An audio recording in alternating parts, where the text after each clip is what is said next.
오늘 증거할 하나님의 말씀의 제목은 안디옥 교회, 좀 구체적으로 안디옥 교회 설립과 그 역사, 이런 제목으로 하나님 말씀을 증거하고 은혜 받고자 합니다. 안디옥 교회는 도대체 어떻게 생겼을까?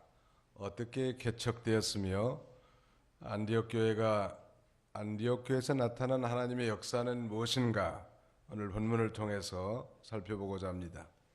소위 안디옥이라고 하면 안디오커스를 가리키는데요. 오늘날 이 안디옥은 터키라는 이 나라에 속해 있습니다만 원래는 시리아의 도시죠. 그러니까 이 제1차 세계대전 당시에 이 프랑스가 이 시리아를 통치하고 있었는데, 이 프랑스는 바로 이 안디옥을 터키에 할당을 했단 말이에요. 근데 이 시리아라고 하는 나라는 요새 이 전쟁이 한참 내전으로 몸살을 앓고 있는 그런 나라인데, 시리아는 오늘날까지도 이 자신들은 그걸 인정하지 않고 이 시리아에서 발행되는 지도에는 이 안디오키아라고 하는 지역이 자국의 영토임을 항상 표시하고 있습니다. 자, 안디옥 교회가 어떻게 형성됐을까요? 19절을 보시겠습니다.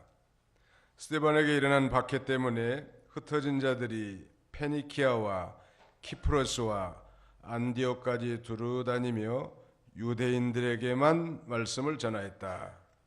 옛날 성경에는 이 페니키아를 베니게, 키프로스를 구브로 이렇게 되어 있습니다만, 새로 번역된 성경은 현대의 지명과 일치시켰습니다. 스데반에게 일어난 박해 때문에 흩어진 자들이라고 말씀하는데요. 이 스데반 하면 최초의 순교당한 집사인데, 이 스데반이 소위 순교의 제물로 드려지는 순간 예루살렘에는 그야말로 큰 핍박이 일어났고, 또 많은 믿는 사람들이 그 핍박 때문에 사방으로 흩어졌습니다. 소위 흩어진 유대인들을 디아스포라라고 합니다만, 그 디아스포라가 안디오쿠스, 즉 안디옥에 머물렀단 말이에요. 믿는 사람들이 머무른다는 건 큰 역사가 나타남을 증거하는 징조가 되는 거예요. 믿는 사람은 어디 가든지 교회를 세우니까요. 우리 한국 사람들 세계 어디를 가든지 교회를 세우는 은사는 있어요. 잘 싸워서 분립되긴 하지만 아무튼 뭐 어디 가든지 아무튼 교회 세우고자 하는 그런 열정은 세계 어느 민족과 비교할 수 없을 만큼 뛰어납니다. 하나님이 우리 민족에 주신 은사인 것 같아. 그러나 단점은 단합을 잘 하지 못하고 교회를 세우기는 세우는데 자주 싸우고 분립해 나간단 말이에요. 그게 이제 장단점이 있는데, 어쨌든 간에 아무튼 싸워서 나가면 교회가 또 하나가 더 생기는 거예요. 장점이면서 아주 단점인데요. 이 예루살렘의 큰 핍박 때문에 그 핍박을 피하기 위해서 사방에 흩어진 사람들이 이제 교회를 세우는데, 이 안디옥에 가서도 복음을 증거한 것입니다. 페니키아와 키프로스와 안디옥까지 두루다니면서 당시에는 유대인들에게만 말씀을 전한 거예요. 이방인에게 복음을 전한다는 건 상상할 수 없었는데요. 그런데 20절 보실까요? 그들 중에 이 키프로스와 그레네 사람들이 있었으니 그들이 안디옥에 와서 헬라인들에게도 말하여 주 예수님의 복음을 전하였다. 헬라인 하면 이방인을 가리킵니다. 놀라운 역사지요. 유대인들에게만 복음을 증거하다가 이 복음의 확장, 놀랍게 이방인들인 그리스 사람을 헬라인이라고 합니다. 바로 이 그리스 사람들에게 이 주 예수 그리스도의 복음을 전파한 거예요. 이거야말로 놀라운 역사 아니겠습니까? 이 예수님 말씀하신 대로 오직 성령이 너희에게 임하시면 너희가 권능을 받고 예루살렘과 온 유대와 사마리아와 땅끝까지 이르러 내 증인이 되리라 말씀하셨는데, 그 말씀대로 이제 예루살렘의 이 바운더리를 넘어서 소위 안디옥에 가서 이 복음이 전파됐는데, 그 안디옥에 사는 유대인들뿐만 아니라 이방인들에게 놀라운 예수 그리스도의 십자가와 부활에 대한 복음이 전파되는 것입니다. 대단한 건 역사적 사건이죠. 우리 기독교 역사에 획을 긋는 아주 중대한 사건이. 그래서 누가는 성령으로 바로 이 안디옥 교회가 어떻게 생성이 됐으며 그 안디옥 교회를 통해서 하나님의 역사가 어떻게 나타났는가를 자세히 증거하고 있는 것입니다. 21절 보실까요? 주님의 손이 그들과 함께하여 수많은 이들이 믿고 주께로 돌아왔다. 주님의 손이 그들과 함께하여, 즉 이 주님의 이 손은 능력을 가리킵니다. 주님의 그 능력의 팔이 복음을 전하는 소위 메시아적 주들을 통해서 역사가 나타났는데, 많은 사람들이 그 예수 그리스도의 복음을 듣고 믿고 주님께로 돌아오는 역사가 일어나는 거예요. 참으로 놀라운 일이요. 우리 예수 믿는 사람들은 모이면 기도하고 흩어지면 뭐 해야 되죠? 전도해야 되는 거예요. 한번 잡시다. 모이면 기도하고 흩어지면 전도합시다. 그래서 하나님께서는 때로 이 공동체가 가만히 무슨 뭐 왕궁을 짓고 자기들 편안하게 살기만을 원하지 않고 때로는 흩어버리기도 하십니다. 하나님은 흩기도 하시고 모으기도 하시는 거예요. 그런데 그 흩어진 사람들이 마치 복음의 씨를 뿌리는 시드 캐리어 같이 그 복음의 씨를 나르는 사람이 돼서 거기에서 또 하나님의 나라가 생성되고 교회가 확장되고 또 하나님의 영광의 역사가 드러나게 된단 말이에요. 주님의 능력의 손이 전도자들과 함께하여 수많은 이들이 믿고 주님께로 돌아왔다는 이 놀라운 일이죠. 이방인들에게 복음이 증거돼서 수많은 사람들이 전파되는 돌아온 거예요. 이 소식이 저 예루살렘 본부까지 알려졌습니다. 거기 22절을 보실까요? 그들에 대한 소식이 예루살렘에 있는 교회에 알려지자 그들이 바나바를 안디옥으로 보냈다. 그가 도착하여 하나님의 은혜를 보고 기뻐하였으며 모든 이들에게 굳건한 마음으로 주께 머물러 있으라고 격려하였다. 이 놀라운 이 복음의 역사, 마치 동방의 예루살렘이라고 하는 이 한국의 미국의 이 북장로교 선교사를 통해서 복음이 전파되고 수많은 사람들, 조선시대에 우상을 섬기고 사색 당파에 싸우고 담배를 피면서 이 세상의 전부인 것으로 알고 사는 어두운 가운데 있는 조선 백성들이 선교사들의 복음을 전함으로 말미암아 기하급수적으로 복음이 전파됐다는 이 소식이 마치 미국 선교본부에 알려진 것처럼 이 놀라운 소식이 예루살렘에 전파된 거예요. 그래서 예루살렘에서 이제 시차를 놓았는데 이 바나바라고 하는 사람을 안디옥 교회에 파송해 가지고 그 상황을 파악한 거예요. 그래서 이 바나바가 이 안디옥에 도착해 보니까 놀라운 역사가 나타났단 말.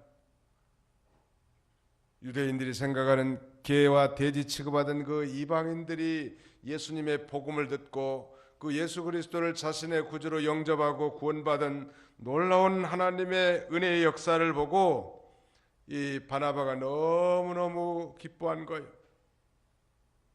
초신자들이 많이 생겼습니다. 그래서 이들로 하여금 이 굳건한 마음으로 주님께 머물러 있으라고 그렇게 격려하고 있습니다. 즉 주님 안에 머물러 있으라는 거예요. 아주 좋은 교훈 아니겠습니까?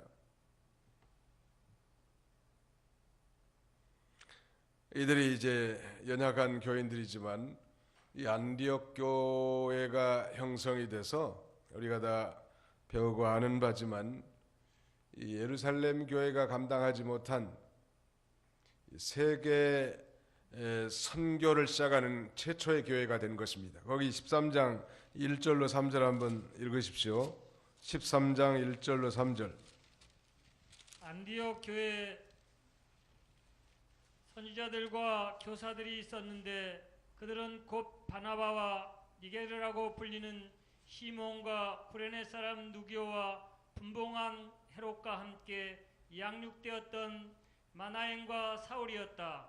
그들이 주께 예배하며 금식할 때 성령께서 말씀하시기를 내가 그들을 불러 시키는 일을 위하여 바나바와 사울을 따로 세우라 하시니 그들이 금식하고 기도하며 그들에게 안수하여 떠나 보냈다. 예, 놀라운 일은 이 안디옥 교회가 최초의 선교사를 파송하는 그런 교회가 됐다는 사실이, 예루살렘 교회도 감당하지 못했던 그야말로 놀라운 이 역사가 일어난 거죠. 사실 예루살렘 교회는 대다수의 이 교인들이 다 유대인들 아니겠습니까? 유대인들은 예수를 자신의 구주로 받아들였다고 해도 상당한 그 전통과 유전, 그리고 이 율법에 충실한 자들이었기 때문에 이방인을 향한 그런 관대함이 적었단 말이에요. 그러나 이 안디옥 교회는 이제 이방인들과 유대인들이 섞어진 그런 혼합된 교회이기 때문에 상당히 마음이 열려 있는 거예요. 오픈 마인드가 돼 있고 타민족에 대한 접근로가 좋고, 당시 안디옥이라고 하는 이 나라는 이 소위 이 로마 제국 당시에는 세계 로마 제국에서 세 번째 인구가 많은 도시로서 약 50만 명에 육박했다고 합니다. 이게 당시에 뭐 1세기 당시에 50만 명이면 어마어마한 인구 아니겠습니까? 그 많은 도시에 이제 안디옥 교회가 세워졌고, 이 교회가 기하급수적으로 부흥해서 이 교회를 통해서 이제 다른 곳에 복음을 증거하는 놀라운 선교 사역, 우리가 잘 아는 대로 소위 사도 바울의 1차, 2차, 3차 복음 전도하는 놀라운 역사가 이 안디옥 교회를 통해서 나타난 거예요. 이 환난을 당해서 터진 성도들이 전도하기를 힘썼는데 유대인들에게만 도를 전했는데 말이 안디옥에서 헬라인들, 이방인들에게 복음을 전가해요. 이게 누구든지 진정으로 예수 그리스도를 자신의 구주로 영접하고 거듭난 그리스도인, 정말 그래서 성숙한 신자 한 사람이 가면 교회가 하나 세워질 수 있어요. 오사카 소로 그리스도 교회 이 김아무개 권사님이 계신데, 그분은 일본인하고 결혼을 하셨습니다. 근데 이분이 누구한테 배웠는가 하면 그 권사님이 과거에 아현동의 김현부 목사님한테 아주 진리를 잘 배웠다는 말. 그래서 아마 일본으로 시집을 갔는데 그분 때문에 교회가 하나 선 거예요. 소위 오사카 소로 그리스도 교회는 그렇게 형성된 겁니다. 이게 참으로 한 사람, 마치 유럽의 최초의 교회 빌립보 교회가 루디아라고 하는 여성이 바울의 전도를 듣고 그 다음에 자기 집을 개척교회로 세워진 것처럼 한 사람이 중요한 것 같아요. 한 사람이 굳게 서 있으면 교회 하나가 설 수 있다니. 어디든지 마찬가지. 어느 교회 가든지 보면 기둥과 같이 이 섬기는 그런 신자들이 있는데요, 참 그 하나님이 기뻐하실 것 같아요. 그런 아주 중요한 역할을 하게 된 거죠. 다시 이제 본문으로 돌아가시면요, 11장 24절. 그렇다면 이 바나바라고 하는 사람은 도대체 어떤 사람인가? 24. 그는 착하고 성령과 믿음이 충만한 사람이었기 때문에 많은 무리가 죽게 더하였다. 이 바나바를 안디옥 교회 아마 보조로 보낸 모양이에요. 교사로서. 안디옥 교회가 많은 이방인들이 돌아온다는 소문을 듣고 예루살렘 교회에서 보내서 그 교회를 좀 도와달라고. 그런데 이 바나바라고 하는 사람은 굉장히 좀 온화한 사람이고, 우리가 배운 대로 소위 피스메이커란 말. 요새 바나바 사역이라고 하는 게 아주 상당히 활성화가 되어 있는데요, 이런 사람이 교회에 있으면 교회가 부흥할 수밖에 없겠죠. 착하고 성령이 충만하고 믿음이 충만한 사람이었기 때문에 많은 무리가 죽게 더하였다. 이 교회는 이 한 사람, 이 바나바 같은 사람이 세워지면 아주 교회가 훈훈해지고 그 다음에는 분위기가 좋아지는 것. 과거에도 그 사울이라고 하는 이 바울이 개종 전 이름이 사울 아닙니까?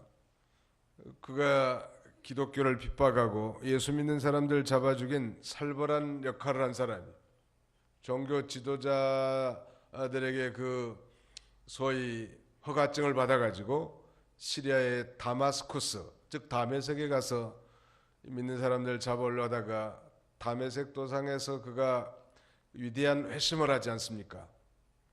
회심한 이후에 즉시 그는 이 예수가 그리스도라고 증거하지만 사람들이 인정을 안 해줘요. 기독교를 잔인하게 핍박한 인물이었기 때문에. 그때 중재자가 누구냐면 바로 바나바라는 거예요. 바나바가 이 사도 바울을 예루살렘 교회도 소개도 하고 또 위대한 사도들과 교제하도록 중재해주는 그런 역할을 하는 것입니다. 안디옥 교회가 이제 견고하게 되는데 그 이유는 예루살렘 교회가 바나바를 파송했고 또 바나바가 거기서 잘 가르쳤을 뿐만 아니라 사울을 청해서 함께 가르칩니다. 25절로 26절 한번 같이 읽어보겠습니다. 시작. 그가 사울을 찾으러 다소로 가서 그를 만나 안디옥으로 데리고 와서 그들이 1년 동안 교회에 함께 모여서 많은 무리를 가르쳤으며 제자들이 안디옥에서 처음으로 그리스도인이라고 불렸다.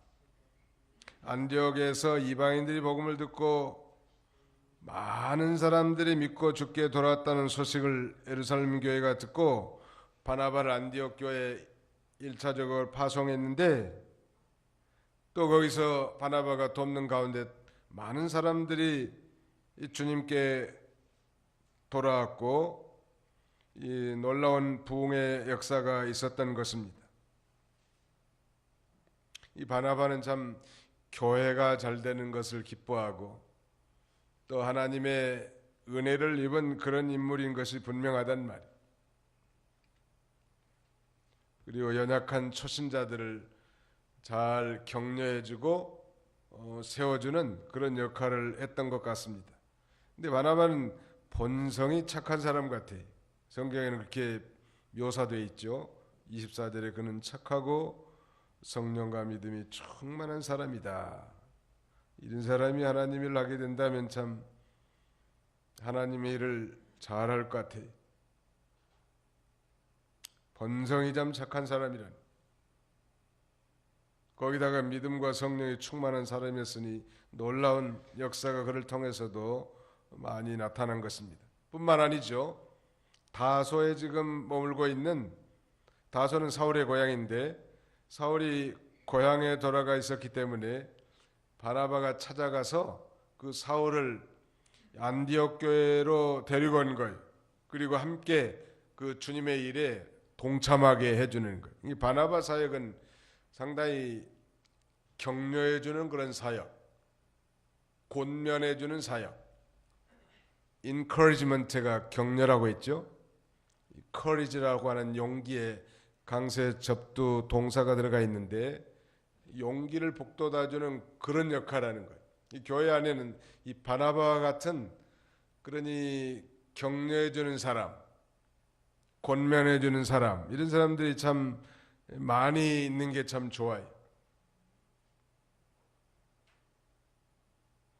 교회는 이 판사보다는 변호사들이 많이 있는 게 좋다. 이 바나바는 바로 이 변호사 역할을 한 거예요. 같은 편이 돼주고 위로해주고 격려해주는 그런 중요한 역할을 했단 말이에요. 사도행전 9장 26절로 27절 한번 읽어주세요. 사도행전 9장 26절로 27. 사울이 예루살렘에 이르러 제자들과 사귀고자 하였으나 그들이 모두 그의 제자됨을 믿지 않고 두려워하였다. 그러나 바나바가 그를 데리고 사도들에게 가서 그가 길에서 어떻게 주님을 본 것과 주께서 그에게 말씀하신 것과 그가 다마스쿠스에서 어떻게 예수님의 이름으로 담대히 말한 것을 그들에게 설명하였다. 예, 놀라운 일이죠. 사람들이 인정을 안 해주는 거예요. 제자들과 사귀고자 사울이 했지만 제자들이 모두 그의 제자된 걸 믿지도 않고 오히려 두려워했는데 이 바나바라고 하는 사람들이 사도들에게 데리고 가서 세 가지를 말합니다. 첫째는 바울 사도가 어떻게 이 길에서 이 주님을 봤는가, 즉 다메섹 도상에서 부활하신 예수 그리스도를 만났단 말이에요. 그걸 얘기해주고, 또 주님께서, 이 부활하신 예수님께서 사도 바울에게 무엇을 말씀하셨는가, 그리고 이 바울 사도가 다마스커스에서 어떻게 예수님의 이름으로 담대히 말한 것을 그들에게 설명해 주는 거예요. 잘 받아들이지 않고 배척하지만 이런 바울 바나바 같은 사람이 있으면 화해가 된다는 말. 소위 이 피스메이커 사역을 바나바가 아주 잘했던 것 같아요. 우리 넓은 의미로 우리 모든 그리스도인들은 다 평화의 중재자가 돼야 돼. 예수 그리스도를 통한 하나님의 놀라운 평화를 체험한 자들 아니요. 그래서 영적인 평강을 누릴 뿐만 아니라 이제 사람과 사람 사이에서도 저분만 있으면 참 소위 분위기 메이커가 돼서 분위기가 좋아진다고 그런 얘기를 들어야 되겠는데 저 인간만 오면 파토가 깨진다고, 파토가 난다고, 소위 트러블 메이커가 돼서는 안 된다는 거예요.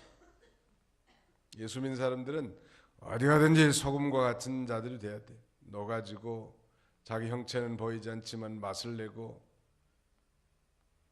오늘날 이 교회가 손가락질 당한 건 그러지 못하기 때문 아니겠습니까? 예수 믿어도 여전히 이기주의, 자기중심, 세상중심, 물질중심, 무슨 이 세상을 짜게 만들 수 있겠냐는 말. 전혀 짠맛이 없어. 어떻게 하면 짠맛을 낼 수 있을까요? 자신이 처한 그 환경에서 믿음을 지키는 거예요. 하나님 말씀을 순종하고. 그래야 짠맛이 날 건데 말씀 다 양보해버리고 믿는다는 이름은 있지만 하나님 말씀은 순종 안 하고 세상 사람같이 살면 무슨 짠맛이 나겠냐는 거예요. 그건 아무리 많아도 사람들에게 짓밟힐 수밖에 없는 것입니다. 안디옥에서 비로소 이제 소위 그리스도인이라는 명칭이 붙게 됐습니다. 거기 26절 하반절에 그러지 않았습니까? 제자들이 안디옥에서 처음으로 그리스도인이라 불렸다. 이 그리스도인이라는 말은 예수 믿는 일을 아주 전문으로 한 사람들을 가리키죠. 그리스도인. 우리식으로 속되게 표현한다면 예수쟁이라고. 군대 가면 다른 병사들이 그런데요. 주일날 이제 교회 가는데 기독교 환자들 집합 그런데 기독교 환자들이라는 그분들이 비알량하면서 그렇게 얘기하지만 한마디로 말하면 예수쟁이들 모여서 교회 가라는 거예요. 여기 조선족 중국에 가서 선교하는데 그 사람들은 우리 조선족들은 교사들을 무슨 교원질이라고 질자를 붙이더라. 교원질. 우리나라로 말하면 선생질 이런 정도로 표현할 수 있겠는데 아무튼 이 그리스도인이라는 건 바로 예수쟁이. 전문으로 예수님을 믿고 예수가 자신의 이 그리스도고 살아계신 하나님의 아들인 걸 고백하고 그분의 인도를 따라 사는 소위 전문 예수꾼들. 그저 무늬만 껍데기만 예수쟁이가 아니라 아주 뼈속 깊이까지 예수 그리스도가 속속히 스며든 완전 중생하고 거듭난 자. 그래서 정말 예수 그리스도로 말미암은 참된 하늘의 소망을 가진 자. 이런 자들이 소위 그리스도인이고 예수쟁이라고 할 수 있는데 이 안디옥에서 그런 말이 나왔단 말이에요. 되게 이 한국에서도 이 쟁이라는 말은 전문적으로 하는 사람에게 붙이는 말 아닙니까? 대장쟁이, 예수쟁이라는 예수쟁이. 우리는 예수 믿는 게 전문이요. 아무리 세상에서 일하지만 이 일이 전문가란 말. 예수 믿는 일만 전문적으로 하기 때문에 이런 이름을 붙여준 것입니다.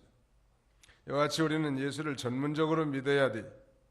세상 일은 좀 실패하여도 믿는 일은 실패해서는 안 됩니다. 또 자기 개인의 일은 실패하더라도 하나님의 일이 실패되지 않도록 노력해야 된다는 말.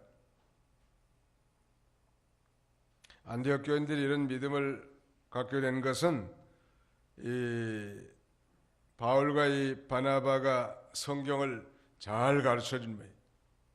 이 신앙의 성숙은 이 전문적인 성경 공부 이거 아주 필요해요. 사람이 배운 대로 행동할 수밖에 없고 또 깨달은 대로 살 수밖에 없는데 이런 아주 훌륭한 이 두 사도들 뭐 바나바야 일조 제자는 아니지만 이 바나바와 사도 바울을 통해서 성경 교육을 철두철미하게 받아서 은혜 받고 아주 전문적으로 예수 그리스도를 섬기는 이런 무리들이 많이 일어났단 말이에요. 그래서 이 교회 교육이라는 게 그래서 필요한 거예요.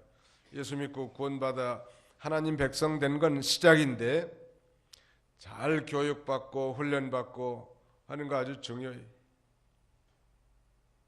그래서 결국 그 말씀에서 힘을 얻고 확신을 가지고 세상과 자기 자신과 모든 마귀와 죄를 다 이겨나가는 거 아니겠습니까? 바울과 바나바는 성경을 어떻게 가르쳤을까? 이 바나바는 모르지만 바울이 성경 어떻게 가르쳤는지 고린도후서 2장 17절 한번 찾아보겠습니다. 고린도후서 2장 17절입니다.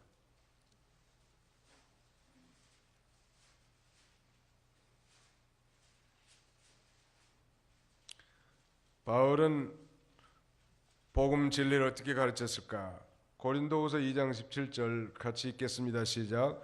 우리는 하나님의 말씀을 팔아먹는 많은 이들과 같지 않고 다만 하나님께로부터 보냄을 받은 자답게 진실함으로 하나님 앞에서 그리스도 안에서 말한다. 하나님 말씀을 팔아먹는다고 이렇게 번역해 놨어요.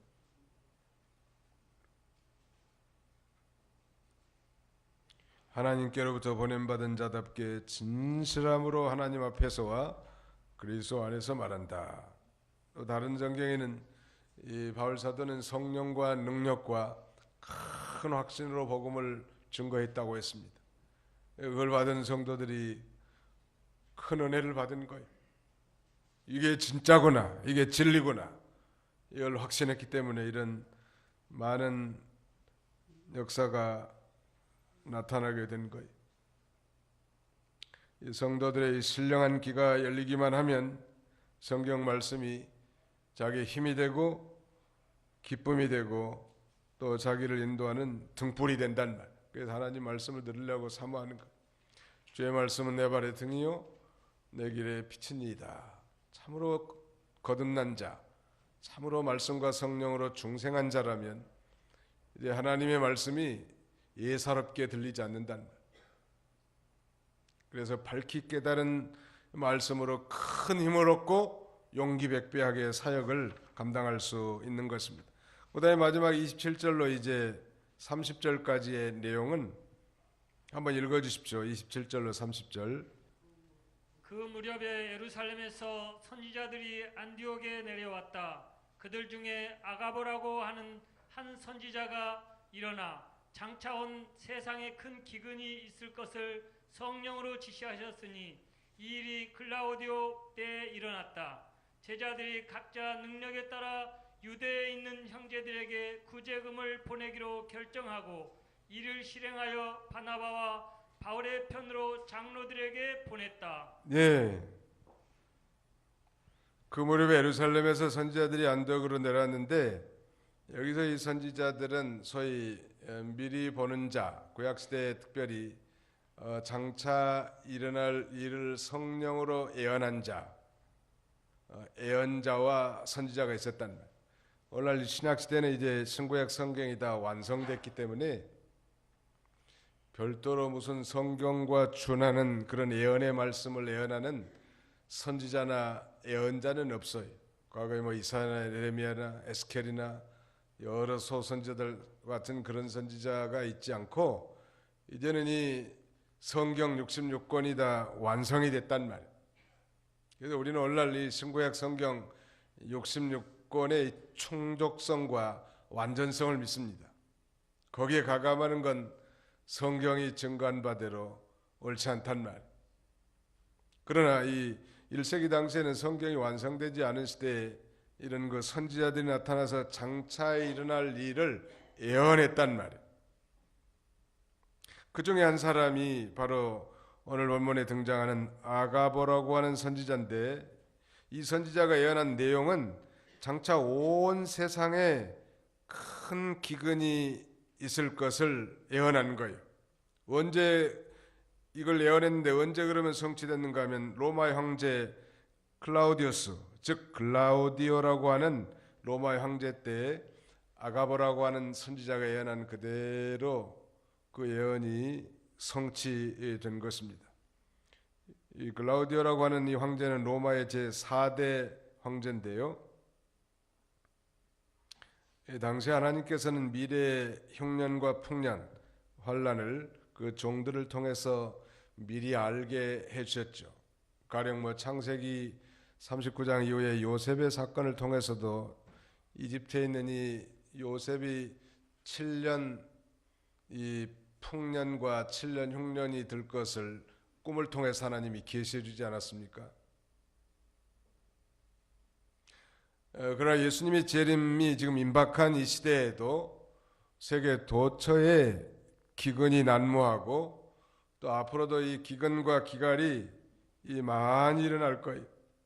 그래서 마태복음 24장 7절 이하에 보면 민족이 민족을 나라가 나라를 대적하여 일어나겠고 처처의 기근과 지진이 있으리니 이 모든 것이 재난의 시작이라. 옛날에도 있었지만 말세가 되고 예수님이 재림이 가까우면 가까울수록 더 중하고 반복되게 이 지진과 기근의 역사가 많이 일어날 거예요. 우리는 참 이 대한민국은 굉장한 축복받은 나라예요. 제가 금년에 58입니다. 한국 나이로. 그런데 그 가장 큰 그 기근이 일어났던 때가 제가 초등학교 다닐 때인데 67년 8년 때예요. 그때 큰 기근이 일어나서 대한민국에 그 이후로 그렇게 큰 한 해가 있었던 것이 기억이 없어요. 그때는 거의 모든 농사를 다 망쳤고 거의 모를 심지 못할 지경이 이렇습니다. 극소수의 뭐 관정을 파서 혹은 냇가에 뭐 연못을 만들어서 물을 품어서 농사를 지은 데가 있었지만 대부분의 농토가 다 말라 비틀어져서 거북이 등짝처럼 다 갈라진 시대. 근데 그때부터 지금까지 이거 1967년이면 지금부터 몇 년 전이요? 40년 동안 풍년이 계속된 거 이거. 너무 풍년이 돼가지고 말이죠. 배추를 다 갈아엎고 뭐 하는 우스운 일도 많이 발생합니다만 우리가 하나님 앞에 감사해야 돼. 배가 고파서 정말 굶어 죽는 나라들도 많은데 이거 40년간 계속 풍년이에요. 앞으로도 우리가 믿음을 잘 지키면 계속 풍년 들게 할 거라. 하나님께서 이 흉년을 아가보 선지자를 통해서 예고해 준 목적은 자연과 만물을 바로 하나님이 다 주관하신 걸 알게 해주려고 하는 거예요. 하나님이 다 주관하시는구나. 그리고 회개를 촉구하고 또 장차 그것을 이길 만한 준비를 잘 하도록 그렇게 미리 알려주고, 더 중요한 것은 이 장차 그 흉년이 이루어질 때 하나님만 의뢰하고 순종해서 잘 이겨나가도록 하기 위한, 하나님이 모든 것에 모든 것 되신 분은 하나님이시구나. 하나님은 가난하게도 하시고 부하게도 하시는구나. 하나님이 우주 만물, 특별히 자연과 이 우주 만물을 다 주장하시는 절대 주권자이시구나. 그 하나님을 인정하고 그 하나님을 섬기고 예배하며 살도록 우리에게 가르쳐주는 것. 그러나 무엇보다도 말세에는 말씀의 기근이 있다고 했습니다. 거기 한번 다 찾아보고 마치도록 하겠습니다. 이 아모스 8장 11절 소선지 아모스 8장 11절입니다. 요엘서 다음에 아모스죠. 아모스 8장 11절 같이 읽습니다. 시작. 주 여호와의 말씀이다. 보아라, 그 날들이 올 것이다. 내가 기근을 땅에 보내리니 양식이 없어 기근이 아니요 물이 없어 가람이 기갈이 아니라 여호와의 말씀을 들음에 대한 기근이다. 참 놀라운 아이러니는 오늘날 방송이나 인터넷을 들어가면 말씀은 홍수처럼 쏟아집니다만 홍수 때 마실 물이 없다는 아이러니가 있죠. 홍수 때 마실 물이 없다. 물이 엄청 많은데 마실 물이 없다. 마지막 세대가 될도록 이제 성경을 떠나서 다 귀에 즐거운 그런 말만 해주는 그런 시대가 되고 참된 내 영혼의 생명의 양식이 되고 우리의 영혼을 지친 영혼을 소성케 해줄 생명의 말씀을 듣기가 점점점 어려워진다니. 언제 그렇게 될지 알 수 없지만 이 말세에 그렇게 될 것을 성경은 증거하고 있습니다. 이런 큰 흉년이 들었는데 특별히 예루살렘 지역에 대흉년이 온 모양이에요. 그래서 성경 곳곳에 바울 서신을 보면 예루살렘 교회 큰 흉년으로 말미암은 성도들이 고난을 당하기 때문에 교회들이 연보를 많이 해서 구제를 해서 이 예루살렘 교회에다가 보내주는 거예요. 사실 복음 예루살렘 교회로부터 시작됐는데 영적인 은혜를 받은 자들이 보답으로 어려움 당한 이 예루살렘 교회에 구제 연보를 작정도 하기도 하고 모아서 그렇게 전달한 거예요. 아름다운 모습이죠. 예루살렘 교회의 큰 위로가 되고 하나님이 기뻐하시는 아주 향기로운 제물이 된 거예요. 특별히 모범이 된 건 이 마케도니아와 이 아가야 성도들이 그렇게 준비를 많이 해서 예루살렘 교회를 도운 것 같아. 우리 교회도 국내뿐만 아니라 세계에 어려움 당한 교회를 그런 도울 수 있는 교회, 도와주는 교회, 이런 교회가 됐으면 참 좋겠습니다. 어려움 당한 교회를 도와주는 건 참 우리 믿음이 자라나는 거고 그 의가 하늘에 쌓이는 거예요. 오늘 이 안디옥 교회 생생과 그 교회를 통해서 나타난 하나님의 역사에 대해서 살펴보았습니다. 기도합시다. 기도하겠습니다. 살아계신 하나님 감사합니다. 지난 3일 동안도 주님의 은혜의 날개 아래 품어주셨다가 이 저녁에 이 거룩한 공예배 주 앞에 나와서 십자가를 바라보고 우리를 향해 베풀어 주신 하나님의 놀라운 사랑과 은혜를 기억하면서 오늘도 그 은혜에 감사해서 예배드릴 수 있도록 은혜 주신 우리 아버지 하나님의 은혜를 감사합니다. 핍박으로 말미암아 흩어진 유대인들을 통해서 이 아름다운 안디옥 교회가 생성이 되고 바나바와 바울을 통해 사울을 통해서 성경을 잘 배워 그리스도인이라는 이름을 얻게 되고 이 교회를 통해서 이제 이 세계 선교가 이루어지는 놀라운 역사가 나타났다고 했습니다. 아버지 하나님, 오늘 이 시대에 우리 도봉교회도 하나님의 말씀과 성령으로 잘 양육된 하나님의 백성들이 많이 일어나게 해주시고 우리 교회를 통하여 국내는 물론이거니와 전 세계에도 복음을 증거하는 놀라운 역사가 나타나도록 우리 하나님이 함께해 주시기를 간절히 바라옵고 원합니다. 밝히 깨달은 진리의 말씀이 우리에게 생명이 되고 능력이 되고 발뿌리 앞에 등불이 되도록 우리 하나님께서 친히 역사해 주시기를 간절히 바라옵고 원합니다.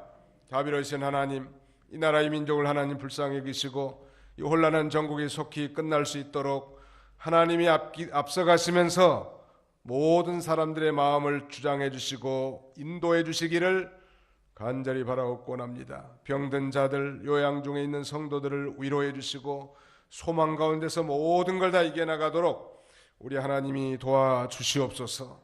특별히 수능 시험을 치르고 이제 본고사를 대비하고 준비하는 모든 우리 학생들에게도 하나님 함께해 주시고 평안한 마음을 주시고 참된 지혜와 슬기를 주셔서 모든 것들을 잘 감당해 나가도록 하나님이 앞길을 주장하여 주시옵소서.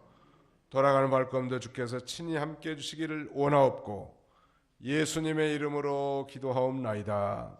아멘.